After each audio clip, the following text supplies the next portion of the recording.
et 1, et 2, et 3, 0. Ah non, et 4, et 5, et 6, et 7, et 8,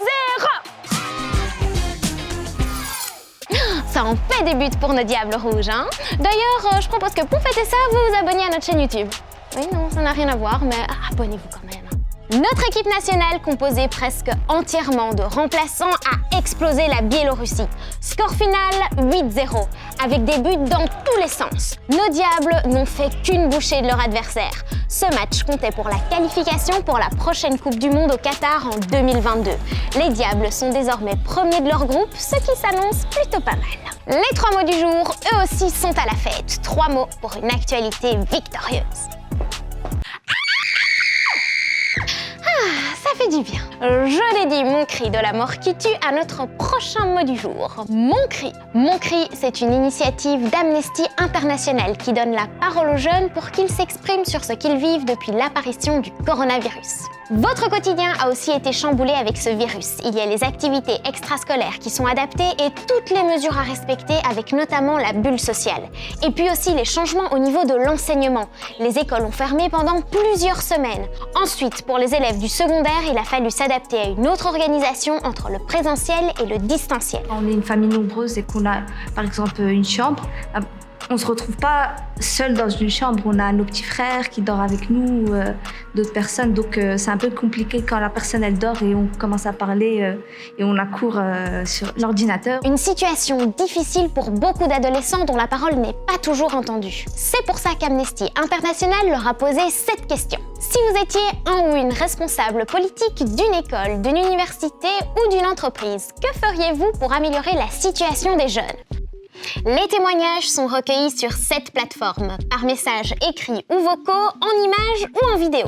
Depuis février, 300 jeunes entre 15 et 18 ans ont formulé des propositions concrètes, comme le fait d'être mieux informés, d'avoir plus de soutien psychologique ou de retourner à l'école à temps plein. D'autres propositions peuvent encore être soumises sur la plateforme jusqu'à fin avril.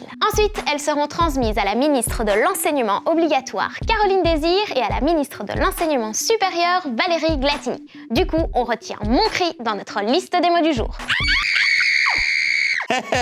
Ma poule en chocolat. Oui, il faut que tu prennes ta cuillère de cacao. Comment ça, pourquoi? Mais pour que tu me pondes de beaux œufs en chocolat. Le gars, c'est pas comme ça qu'on fait des œufs en chocolat? Oh. Pour découvrir le secret de l'œuf parfait, je crois qu'on est à la bonne adresse, hein. Et c'est même tout un art, et on en a du bol. Rien que pour les news, le chef chocolatier Laurent Gerbeau va te montrer comment on fabrique des œufs et des lapins parfaits. Tout commence à la fontaine de chocolat avec des moules en forme d'œufs, de poules et de lapins. Alors, là je vais re-remplir, on secoue un peu, on retourne. Et après ça, on le remet au frigo. Là, c'est d'autres qui sont déjà prêts. Donc là, on doit avoir des frigos autour de 10-11 degrés pour vraiment faire un choc de froid. Et alors, ce qui est très important, c'est si le tempérage est bien fait, on a un chocolat bien brillant. Oh, ça y est, c'est officiel, j'ai faim. Mais par contre, je me demande quand même un truc, hein. Comment on assemble les demi-œufs ou les demi-lapins venant des moules? Donc le plus simple pour faire le collage, mais simplement on met de l'eau chaude dans la casserole, on la vide et on utilise le cul de la casserole pour fondre. Donc là j'ai mes 2 parties, hop. Ouais, ça va super vite. Et on joint les deux. Voilà.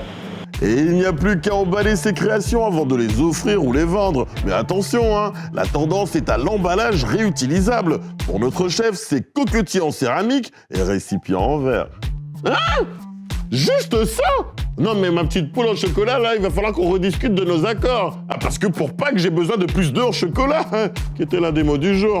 Je vais faire quoi avec ça, moi, là? Les analystes prévoient des chiffres encore moins bons. Et concernant les vaccinations, c'est un petit peu 3 pas en avant, mais aussi 2 pas en arrière, 3 pas sur le côté, 3 pas de l'autre côté.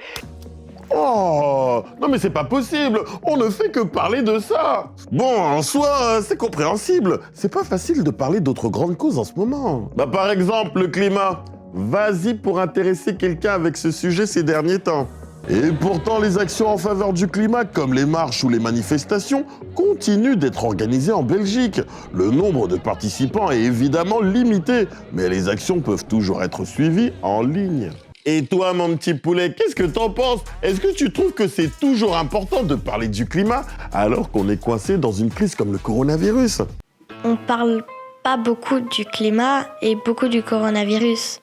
Pour moi, c'est important, oui, parce que c'est pour notre futur. C'est toujours mieux de parler du réchauffement climatique, mais c'est aussi le Covid, il prend un petit peu beaucoup de place.